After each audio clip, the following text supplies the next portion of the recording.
The Parkside Tree Project has been an effort to restore the canopy of Parkside. So Parkside already has a lot of trees. You would think they don't need trees, but as you can see, you just drive around the neighborhood, you hit a gap like where we're standing, and you could have a whole row of houses with no trees. And in fact, even where there are trees, a lot of them are old sweet gums that are past their shelf life. We're going to lose over 100 trees probably in the next 5 to 10 years just because they've aged out.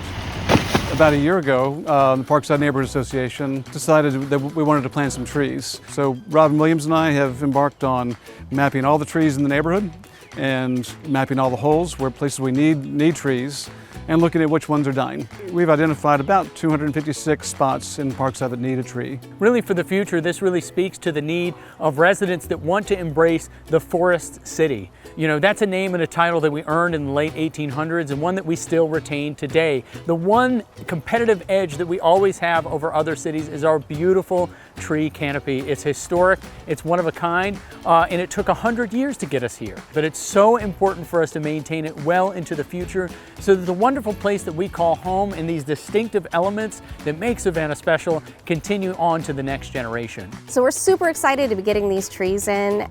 There are huge gaps in the canopy throughout Parkside, and we're very excited to know that future generations will be able to enjoy the shade that comes from them, and they'll be able to play and watch them grow and grow with them, and it's very exciting. And so this is a project for the future, a project for our children and our grandchildren to enjoy, and really also a model, we hope, for other neighborhoods in the city. We know it lowers energy bills, it makes streets more beautiful, increases property values at the same time, and literally, studies have shown it literally makes you happier at the same time. So they're safer, more walkable streets, and there's so many added benefits to the mighty street tree. The data collection and then today's effort of planting trees, all volunteer efforts. And we're doing all this in cooperation with the city. We've worked with the city arborist to identify proper locations for the trees and what will do well in different situations.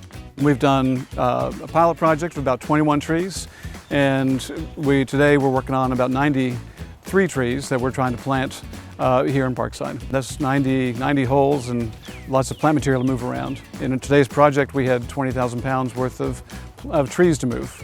We could really use support. And particularly, we've got this amazing turnout of volunteers, and we're gonna have another tree planting in the fall, at least one, maybe 2 more. So look out for calls for volunteers for more planting, but especially we need help financially. Every tree costs on average about $200 for the tree, the bag, and the maintenance. And so you multiply that by 250 trees and you can see we need quite a bit of funding. And so our goal is to raise upwards of about $40,000. So if you'd like to sponsor a tree, that would be fabulous. Please donate to the Parkside Street Tree Project's GoFundMe campaign below. Your donation will help preserve the canopy for generations to come.